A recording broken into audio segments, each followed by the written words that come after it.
3 hours ago, I was nobody, a ghost, a girl the world had already buried and forgotten. My own mother had thrown a memorial service, worn black and cried pretty tears for the cameras. She told everyone I was troubled, unstable, probably dead in a ditch somewhere. And then she took my inheritance and bought herself a mansion. 3 hours ago, I was still that forgotten girl. But right now, I'm standing across the street from that mansion, watching flames lick the windows of her home office. My phone won't stop buzzing. FBI agents are shouting into radios. Firefighters are running past me with hoses. And somewhere inside that chaos, my mother is finally understanding what it feels like to lose everything. She wanted to forget me. She called me a mistake. Well, Mother, consider this your wake-up call. But I'm getting ahead of myself. Let me take you back to the beginning. Back to when I was just Trinity Potter, a 19-year-old girl who made the mistake of trusting family. I'm Trinity. I'm 28 now, but this story starts when I was 19, the night before my birthday, the night my life was stolen from me. And before I go any further, drop a comment telling me where you're watching from and what time it is there. It helps more than you know. Thank you. I grew up in Ridgewood, New Jersey. Nice town, good schools, the kind of place where people wave at each other and pretend everything is perfect, even when it's falling apart. My parents divorced when I was 12, and honestly, it was a relief. The fighting had been brutal. The silence between fights even worse. My dad, Marcus Potter, was a firefighter. The real deal. The kind of man who ran into burning buildings and somehow still made it home to help me with homework. He wasn't perfect, but he loved me in that simple, steady way that makes you feel safe in the world. My mother, Diane, was a different story.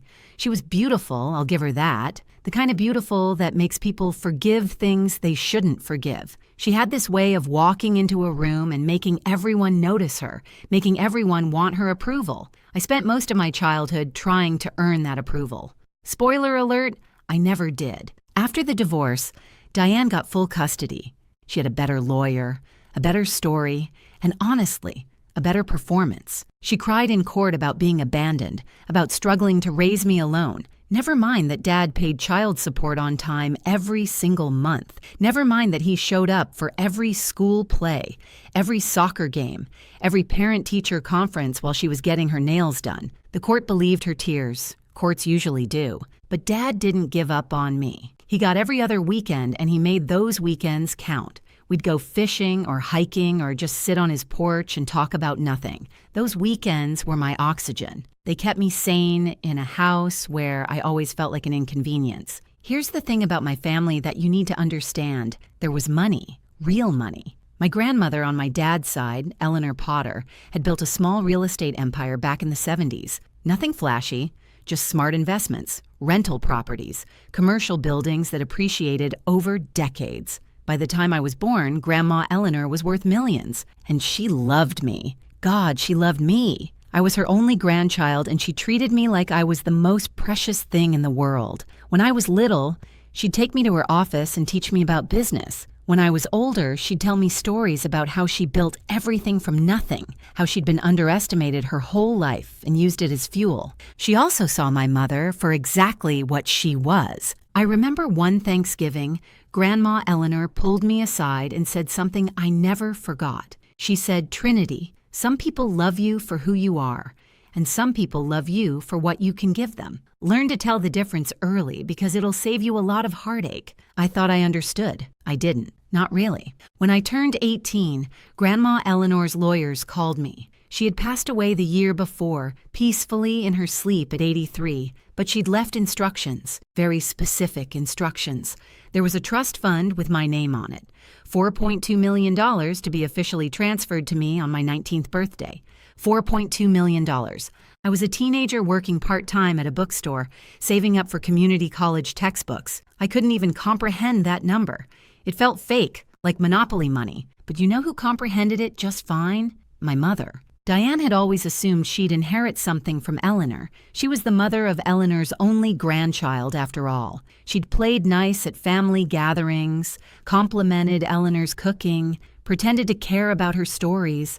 In Diane's mind, she'd earned a piece of that pie. When she found out everything was going to me and nothing to her, something shifted behind her eyes. I saw it. that cold, calculating look she usually reserved for business deals and divorce negotiations. Suddenly, I wasn't just her inconvenient daughter, I was an obstacle. 6 months after my parents' divorce, my mother remarried. His name was Victor Hale, and on paper, he was perfect. Successful businessman, charming smile, drove a Mercedes, always had a tan like he'd just stepped off a yacht. He brought flowers on every date, opened doors, said all the right things. I hated him immediately. There was something wrong behind his eyes, the same kind of cold I'd started seeing in my mother's. When he looked at me, I felt like I was being measured, appraised, like he was calculating my worth down to the penny. He asked too many questions about school, about my plans, about my grandmother's estate. He'd phrase them casually like small talk, but I noticed. He also had a daughter from a previous marriage. Bethany was my age, blonde like her father, and she moved into our house like she owned the place. From day one, she made it clear that she considered me competition. For what? I wasn't sure. Attention, space, the bathroom in the morning? Turns out she was competing for something much bigger. The night everything changed was the night before my 19th birthday. I was supposed to meet my dad the next morning to sign the final trust documents. The money would officially become mine. I could pay for college, travel, maybe buy a little house near my dad. I had so many plans. That night, I went to a friend's birthday party. Small gathering, nothing crazy. I called for a ride home around 11 and Victor offered to pick me up. My mother was supposedly asleep and he was being helpful. I should have called an Uber. I should have walked. I should have done anything other than get in that car. I remember the drive starting normally. Victor asking about the party, about my friends, about my plans for my birthday. Then he handed me a bottle of water, said I looked thirsty. The last thing I remember is the water tasting slightly off, metallic, strange. I woke up in darkness. At first, I thought I was dreaming. The kind of nightmare where you can't move, can't scream, can't make sense of anything, but the cold concrete floor was real. The single dim bulb hanging from the ceiling was real. The heavy door with no handle on the inside was very, very real. I was in a basement that had been converted into a small living space, like someone had planned this. There was a cot, a toilet behind a curtain, a small shelf with books. It looked almost thoughtful, almost humane, which somehow made it worse. For 3 days, no one came. I screamed until my voice gave out. I pounded on the door until my hands bled. I searched every inch of that room for a way out and found nothing. On the 4th day, Victor walked in. He looked at me the same way he always had, that appraising, calculating stare, and he explained everything so calmly, so rationally, like he was discussing a business proposal over coffee. He told me there was going to be a change of plans regarding my trust fund. He said I was going to sign some documents giving power of attorney to my mother. He said if I cooperated, I would live comfortably. Nice food, books to read, no harm done. I asked him where my mother was. I asked him if she knew what he'd done. He laughed. Actually laughed. And he said something that still echoes in my nightmares. He said, "Trinity, whose car do you think is parked outside right now?" I didn't believe him. I couldn't believe him. Mothers don't do this to their daughters. Not real mothers. Not even bad mothers. But deep down, in a place I didn't want to look, I already knew it was true. Days turned into weeks. Weeks turned into months. I refused to sign anything. Victor would visit, always calm, always patient, like he had all the time in the world. He'd bring newspapers, show me headlines about myself. At first, they were hopeful. Missing teen. Family pleads for information. Search continues for Ridgewood girl. My father's face, haggard and desperate at a press conference. Then, 6 months in, the headlines changed. Missing heiress presumed dead. Mother holds memorial service. There was a photo. My mother in black, dabbing her eyes with a handkerchief. Bethany beside her, appropriately somber. A crowd of people I barely knew gathered to mourn a girl who wasn't dead. Victor explained the legal situation like he was proud of it. Without me to claim the trust, and with me declared legally dead, the money would go to my next of kin, my mother. It was clean, simple, elegant. They'd planned this from the beginning. The marriage, the timing, all of it. I was never their family. I was their payday. After the first year, Victor moved me. The basement was too risky, too close to town. He had a property upstate, A farmhouse on 50 acres of nothing. No neighbors, no passing cars, no chance of anyone hearing me scream. The new room was slightly bigger. Same setup, though. Cot, toilet, books. A small window near the ceiling that showed me sky but nothing else. I could tell seasons by the light. Watch years pass in shades of gray and blue. Victor visited once a week, sometimes less. He'd bring supplies, newspapers, updates on the outside world. He seemed to enjoy showing me what my money was buying. A new mansion for my mother, luxury vacations in Europe, designer clothes, expensive cars, country club memberships, my $4.2 million spent on everything I'd never wanted. Bethany moved into my grandmother's house, the house where I'd learned about business and life and love, the house where Eleanor had told me to learn the difference between people who loved me and people who wanted something from me. Bethany redecorated it, painted over the walls that held my grandmother's memories, threw away furniture that had been in the family for generations. She posted photos on social media, which Victor loved to show me. "Look at her living your life," he'd say. "Doesn't that make you want to cooperate?" It made me want to survive. That's what it made me. In year 3, I saw something in the newspapers that nearly broke me. Bethany's engagement announcement. She was marrying Derek Chen. Derek Chen. My Derek. My high school boyfriend. The boy who'd held my hand at junior prom. Who'd talked about our future together. Who'd kissed me goodbye the week before I disappeared. He'd moved on. Of course he had. I was dead after all. But seeing his face next to Bethany's, seeing them smile at each other in engagement photos, something inside me cracked. All the hope I'd been holding on to, all the fantasies about rescue and reunion, they crumbled like old paper. Victor noticed. He always noticed. He told me my father had stopped looking after year 2. He said everyone had forgotten me. He said the world moved on, and I was nothing but a ghost story now. A cautionary tale parents told their children about accepting rides from strangers. I wanted to believe he was lying. I had to believe he was lying. Because if he wasn't, if everyone really had forgotten, then what was I surviving for? I held on to my grandmother's words like a life raft. Potter women don't break. We bend and then we snap back. I bent. God, I bent so far I thought I'd shatter. But I didn't break. Years passed. I learned to survive in that room. I exercised to keep my body strong. I read every book Victor brought, keeping my mind sharp. I watched, I listened, I waited. Victor had an assistant who delivered supplies sometimes, a quiet woman named Rosa, maybe 40, with sad eyes and careful movements. She never spoke to me, barely looked at me, but I noticed things about her. Bruises on her wrists, a flinch when Victor raised his voice, the way she moved around him like someone navigating a minefield. Victor controlled her too. I didn't know how, didn't know the details, but I recognized a fellow prisoner when I saw one. In year 7, something changed. Victor got careless.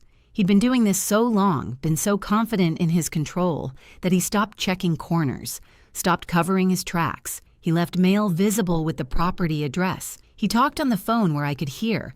He forgot to lock the door once, just for a second before catching himself. I cataloged everything, every detail, every pattern, every weakness. I didn't know how I'd use it, but I knew I'd need it. Year 8, I found the phone. I was cleaning my room, something I did obsessively just to have a task, when I noticed a loose brick near the floor. Behind it was a small, hollow space, and in that space was a phone, an ancient Nokia, the kind that was indestructible and held a charge forever. It had 12% battery left and no SIM card, but it could connect to Wi-Fi. I almost cried. I almost screamed. Instead, I shoved it back in the wall and pretended nothing had happened. For weeks, I rationed that battery like it was gold. I'd turn the phone on for minutes at a time, searching for Wi-Fi signals, finding nothing. The farmhouse was too remote. But then I remembered the lamp. The old lamp in my room had a USB port, something I'd never thought about because I had nothing to charge. I took the lamp apart, carefully, methodically, hiding the pieces whenever Victor visited. I rigged a charging system using wire from a book binding and sheer desperation. It worked. It actually worked. I had maybe 20 minutes of power now. Enough for one call, maybe 2. I needed information before I called anyone. I needed to know what I was walking into. So I started watching Victor more carefully, asking Rosa questions she wouldn't answer, piecing together a puzzle that had held me captive for 8 years. Then Rosa surprised me. I slipped her a note one day, hidden in the bathroom where Victor couldn't see. "I know he hurts you too. Help me and we both get free." She didn't respond. For weeks, nothing. I thought I'd made a terrible mistake. Thought she'd tell Victor. Thought I'd just sealed my own fate. But one morning, when she brought my breakfast, there was a piece of paper hidden under the plate. Her handwriting was shaky, scared, but clear. "Your father never stopped looking. He's in Ridgewood still. Here's his number." My father, my dad, he never stopped. Victor had lied. Everyone had lied. But Marcus Potter, that stubborn, wonderful firefighter of a man, had never given up on me. Rosa gave me more information over the following weeks, piece by piece. She told me Victor would be gone for an entire weekend soon. There was a big event happening, a 50th birthday party for Diane. The whole family would be there celebrating. 50. My mother was turning 50, and she was throwing herself a party with my money, while I rotted in a room 90 miles away. But here's the thing about being angry for 9 years. It clarifies things.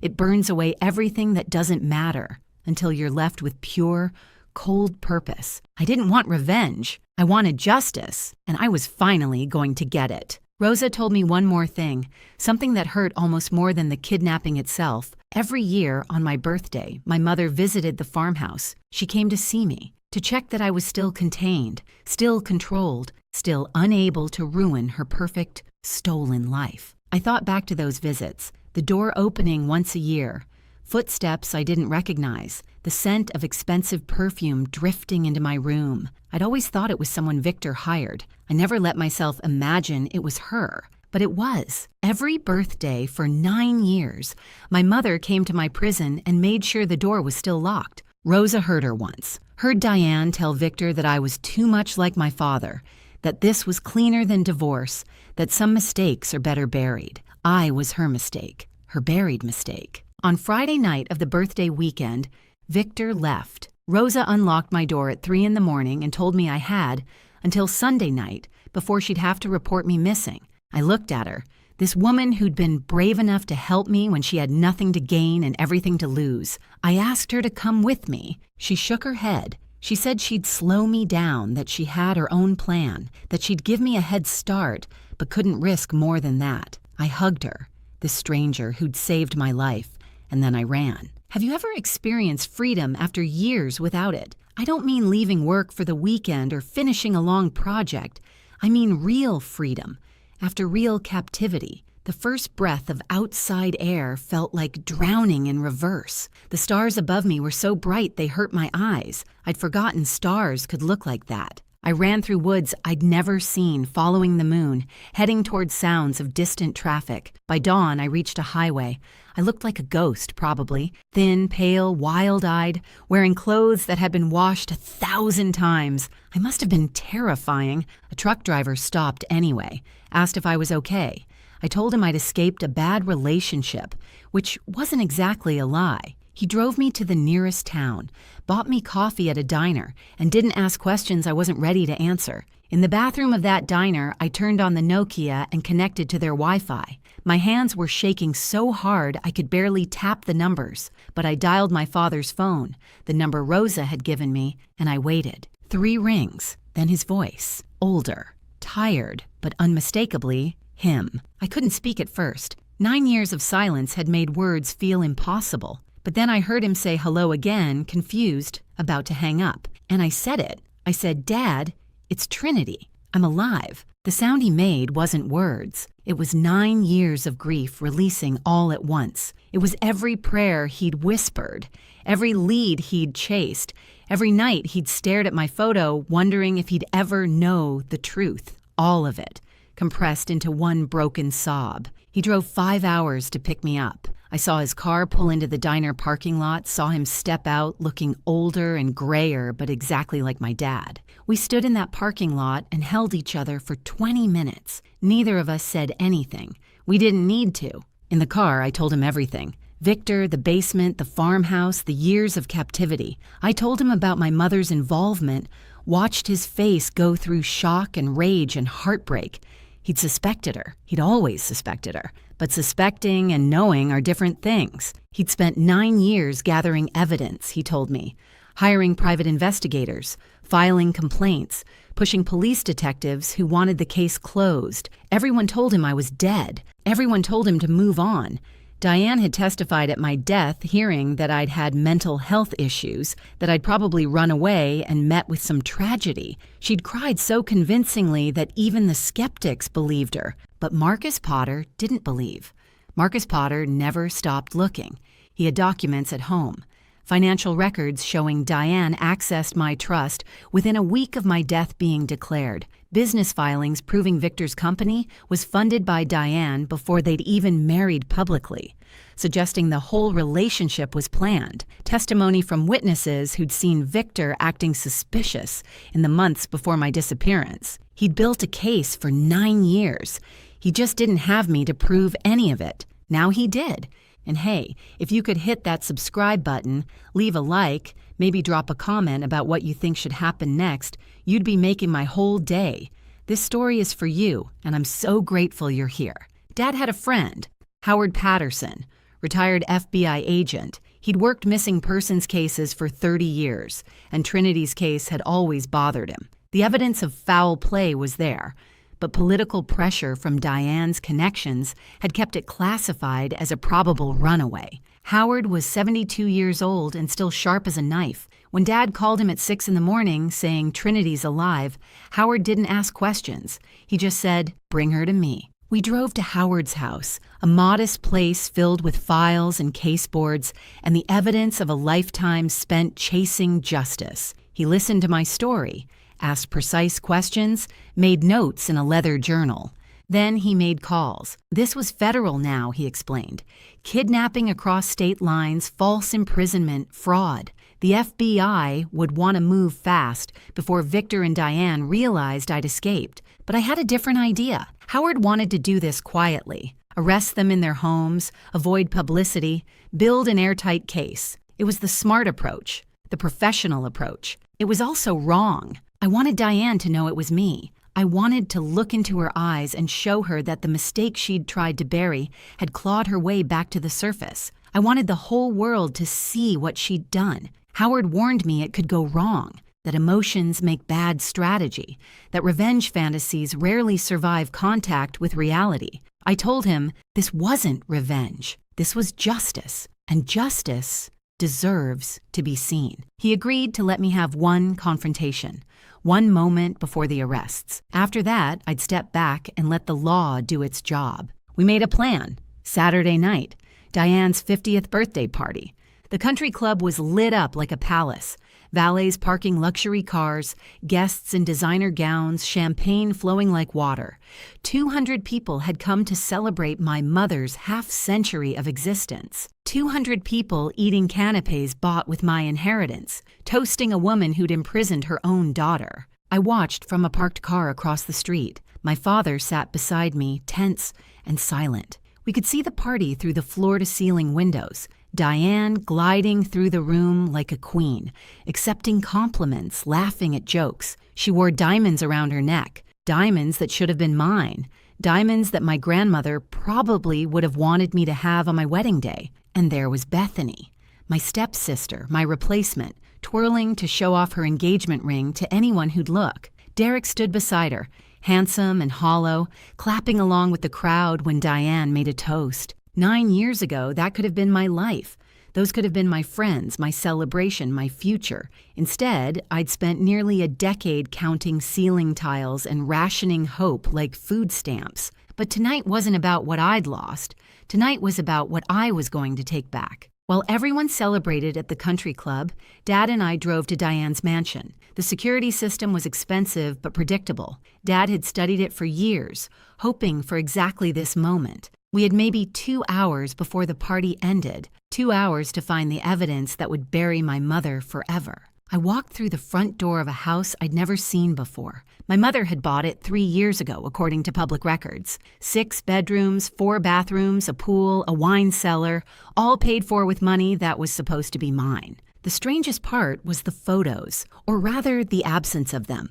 Every wall, every shelf, every surface was covered with pictures of Diane. Diane at galas, Diane on vacation, Diane with celebrities and politicians, and anyone who made her look important. But there wasn't a single photo of me. Not one. It was like I'd never existed. I knew I should have felt sad about that, but honestly, I felt relieved. She hadn't pretended to grieve me in private. She hadn't kept a secret shrine of guilt. She'd simply erased me, completely and efficiently, like deleting an old email. At least I knew exactly who she was now. Dad stayed near the front door, watching for headlights. I went to find what we came for. My mother's home office was upstairs, a beautiful room with a mahogany desk and floor-to-ceiling bookshelves. Very impressive, very expensive, very Diane. And right behind her desk, exactly where I knew it would be, hung a portrait of herself. Some people hide their safes behind family photos or artwork they love. My mother hid hers behind a painting of her own face. If that doesn't tell you everything you need to know about Diane Potter Hale, nothing will. The safe combination was her birthday. Of course it was. She'd never been creative about passwords, always choosing dates that celebrated herself. I punched in the numbers and heard that beautiful click. Inside, I found everything. Documents showing the trust transfer signed with forged signatures. Communication records between Diane and Victor dating back to before their marriage. Planning everything. Financial statements tracking exactly how my $4.2 million had been spent over 9 years. And at the bottom of the pile, a USB drive labeled VH Insurance. I plugged the drive into Diane's own computer. There were audio files, dozens of them. Victor had recorded his conversations with my mother, probably as leverage in case she ever tried to cut him out. Smart man. Evil, but smart. I played one of the recordings. My mother's voice filled the room, clear and cold and unmistakable. Just keep her contained until the trust fully vests in my name. Then I don't care what happens to her. I'd imagined hearing something like that for years. I'd wondered if it would break me, if the final confirmation of my mother's betrayal would shatter whatever was left of my heart. But sitting there in her office, listening to her discuss my imprisonment like a business expense, I felt nothing but calm. She'd shown me who she was. Now I had proof. I copied everything to my phone, then put the originals back. We needed the chain of evidence to be perfect. Howard had been very clear about that. Anything we took could be challenged in court, but anything the FBI found with a warrant was untouchable. I was about to leave when I noticed a folder I'd missed. It was tucked behind some tax documents. Ordinary looking, easy to overlook, but the label caught my eye. DC correspondence, Derek Chen, my Derek, my high school love who'd ended up with my stepsister. I opened the folder and felt my heart crack one more time. There were letters between Derek and Bethany, printed out and saved. Love letters, sure, but also something else. Plans, discussions. Bethany had told Derek the truth about me 3 years ago. She'd confessed that I was alive, imprisoned, not coming back. And Derek had responded not with horror, not with a plan to rescue me, but with relief. Thank God he'd written. I was worried this would come out someday. But if she's contained, we're safe. We can have the life we deserve, the life they deserved. Built on my grave, built on my grandmother's money, built on the assumption that I would rot in a farmhouse forever. Derek hadn't loved me. Maybe he never had. He'd loved the idea of the Potter fortune, and when Bethany offered him a cleaner path to it, he'd switch sides without hesitation. I took photos of the letters, not for evidence, for motivation. Headlights swept across the front windows. Dad's voice came urgent from downstairs. Someone's coming home early. I shoved everything back into the safe, closed the portrait, and moved to the hallway. Footsteps on the front porch, a key in the lock. I ducked into a guest bedroom closet and held my breath. It was Bethany. I could hear her stumbling, drunk, talking too loud on her phone. She was arguing with Derek about something trivial, wedding colors or invitation fonts. Her voice was shrill and slurred, so different from the polished image she projected in public. She stumbled past the guest room. She didn't check the office. She didn't notice anything wrong. She just complained her way to the master bedroom and slammed the door. I waited 10 minutes, then crept downstairs. Dad was pale but steady. We slipped out the back door and drove away without anyone seeing us. That night, we gave everything to Howard. The documents, the recordings, the financial trail. He listened to the audio files with an expression I'll never forget, a mix of disgust and satisfaction. "This is enough," he said, "more than enough. But Trinity, the FB, I wants to move quietly. Strategic arrests, controlled press release. Are you sure you want to do this your way?" I was sure, because my mother had spent 9 years believing she'd won. She'd thrown parties and bought mansions and erased me from existence, confident that her perfect crime would never be discovered. She deserved to find out the truth the same way I'd found out mine, sudden, public, and devastating. Sunday morning. Victor had discovered I was gone by now. I could imagine his panic, the frantic calls to my mother, the realization that their carefully constructed prison had finally failed. They'd assume I'd go to police. They'd start preparing lies, alibis, cover stories. They'd call their expensive lawyers and their connected friends. They'd try to paint me as unstable, traumatized, unreliable. But I wasn't going to the police, not yet. I sent my mother a text from a number she wouldn't recognize. Just 2 words. "Hi, Mom." No response for an hour. Then, finally, "Who is this?" I typed back, "I'm alive." "Did you miss me?" This time, the response came fast. "This isn't funny. I'm calling the police." I smiled at that. The police. The same police she'd manipulated for 9 years.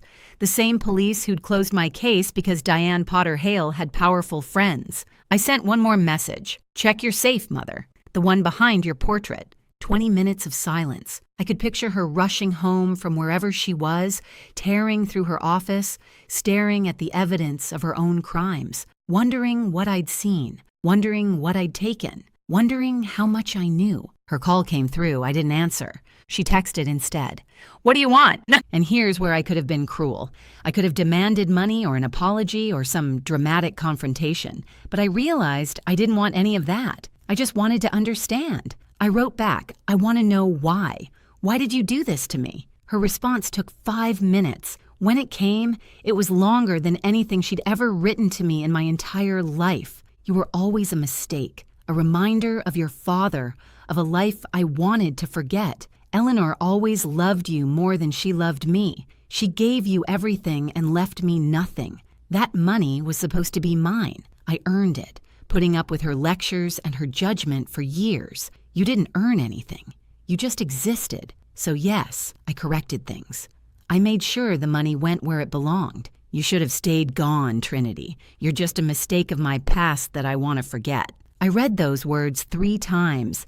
Each time, they hurt a little less because she wasn't confessing to me anymore. She was confessing to the FBI agent standing right behind me, recording everything. I typed my final message to her. "Consider it your last wish." Then I made a call of my own. Not to Howard, not to the FBI, to the local news station. Within an hour, the story was everywhere. Missing heiress found. Alive after 9 years. Mother accused of orchestrating kidnapping. The recordings were online. The documents were public. Diane's text confession was screenshot and shared 1,000,000 times. Every news channel, every social media platform, every podcast and blog and forum was talking about Trinity Potter and her monster of a mother. Diane's phone must have been exploding. Her friends, her colleagues, her country club acquaintances, all of them seeing the truth, all of them realizing they'd been charmed by a woman who'd imprisoned her own child for money. The FBI arrived at Diane's mansion in a convoy of black SUVs. Police cars followed, lights flashing.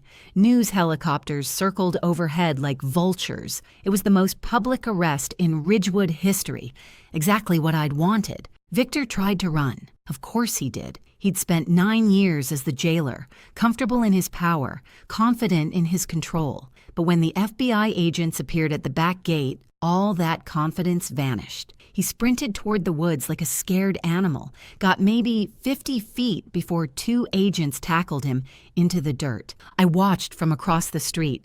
My father stood beside me, his hand on my shoulder. Neither of us spoke. We just watched the empire of lies collapse in real time.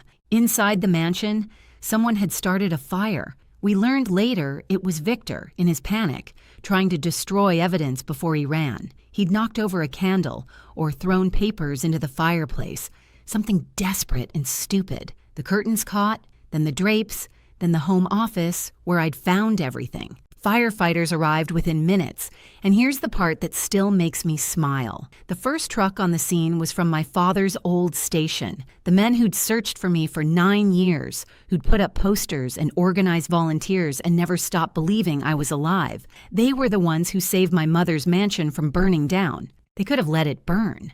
No one would have blamed them. But that's not who they were.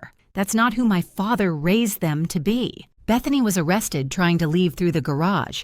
She screamed the whole way to the squad car, screaming that it wasn't fair, that Trinity had always gotten everything, that she deserved her share too. The delusion was complete.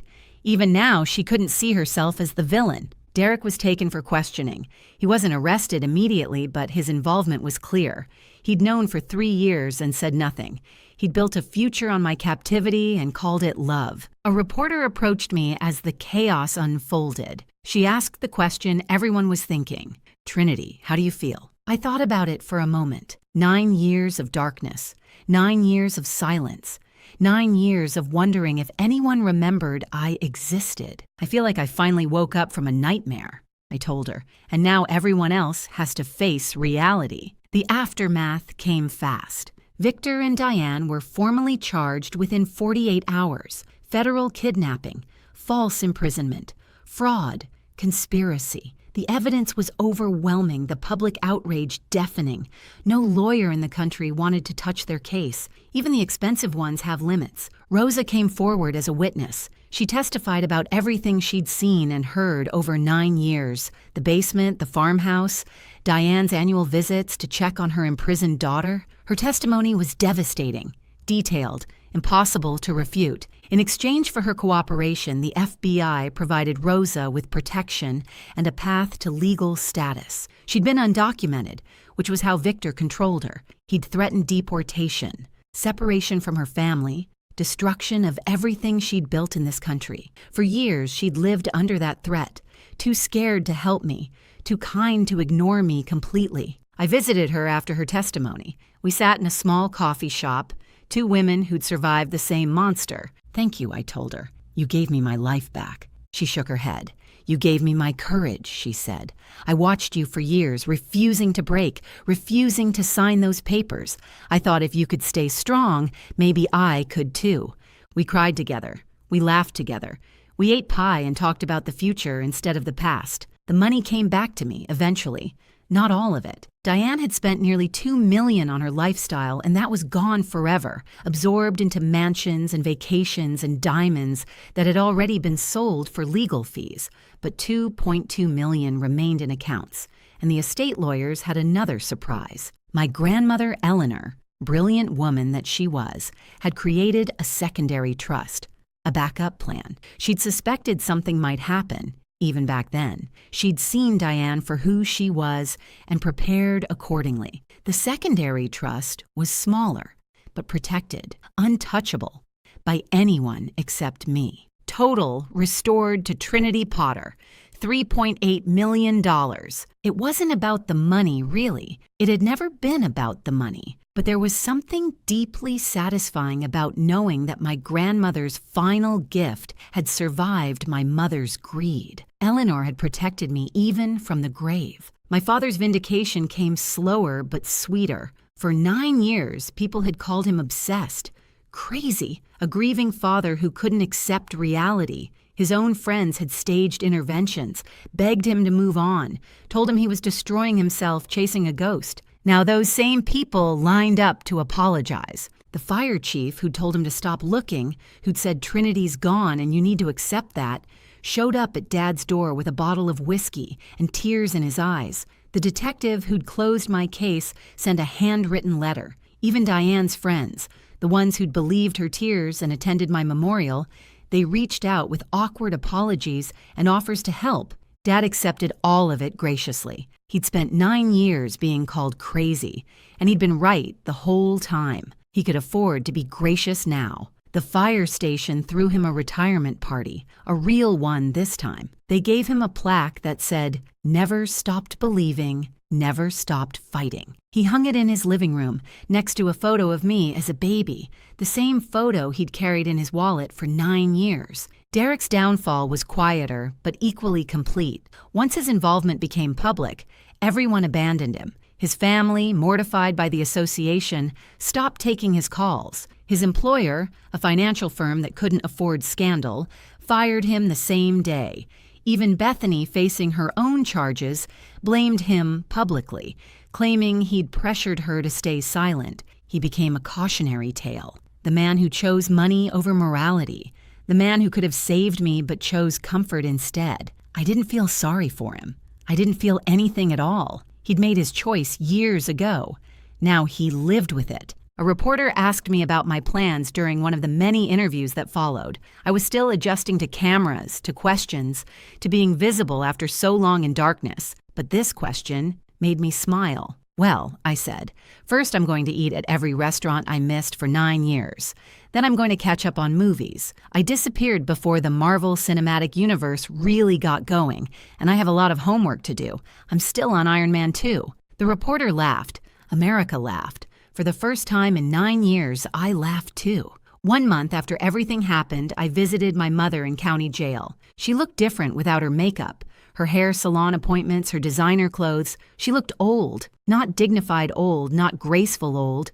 Just small and tired and ordinary. The glamour had been a costume, and without it, she was just a woman in an orange jumpsuit waiting for her life to end. She expected me to gloat. I could see it in her eyes, the defensive anger, the prepared speeches about how I'd ruined everything. She'd probably rehearsed this moment, practiced her cruelty, sharpened her words into weapons. I didn't give her the satisfaction. I just wanted to see you one more time, I said, to tell you something. She waited, jaw tight, ready to fight. I forgive you. The words hit her harder than any insult could have. She blinked, confused, then angry. Forgive me? I don't need your forgiveness. I know, I said, but I needed to give it. Not for you, for me. Holding on to anger is exhausting, and I've spent 9 years being exhausted, so I'm letting go. I forgive you for what you did, and I'm walking away, and I'm never thinking about you again. I stood up. She called after me, something bitter and sharp, but I didn't hear it. I was already walking toward the door, toward the sunlight, toward the rest of my life. My father was waiting in the parking lot. He asked where I wanted to go. Home, I said. Grandma's house, my house now. Let's go home. The sentencing came 3 months later. Diane and Victor each received 25 years. No possibility of parole. The judge called it one of the most calculated, cruel cases of family betrayal he'd ever seen. He said the only reason he wasn't giving them life was because the law had limits, but that he hoped they'd spend every remaining day of their lives understanding what they'd destroyed. Bethany got 5 years, reduced for testifying against her father and stepmother. She cried in court, talked about how she'd been manipulated, how she'd been scared. Maybe some of it was true. Maybe she really had been afraid of Victor. But she'd also lived in my grandmother's house for years, worn my inheritance like a crown, smiled in photos while I counted days in darkness. I didn't feel sympathy. I didn't feel rage. I just felt done. Derek wasn't charged with anything technically. There's no law against knowing about a crime and staying silent when you're not a mandatory reporter. But his testimony, given reluctantly and full of self-serving excuses, was public record now. Everyone knew who he was. Everyone knew what he'd chosen. His LinkedIn says he works for some small company in another state now. I hope he's happy. I hope he wakes up every morning knowing exactly who he is. After the sentencing, Dad took me for ice cream.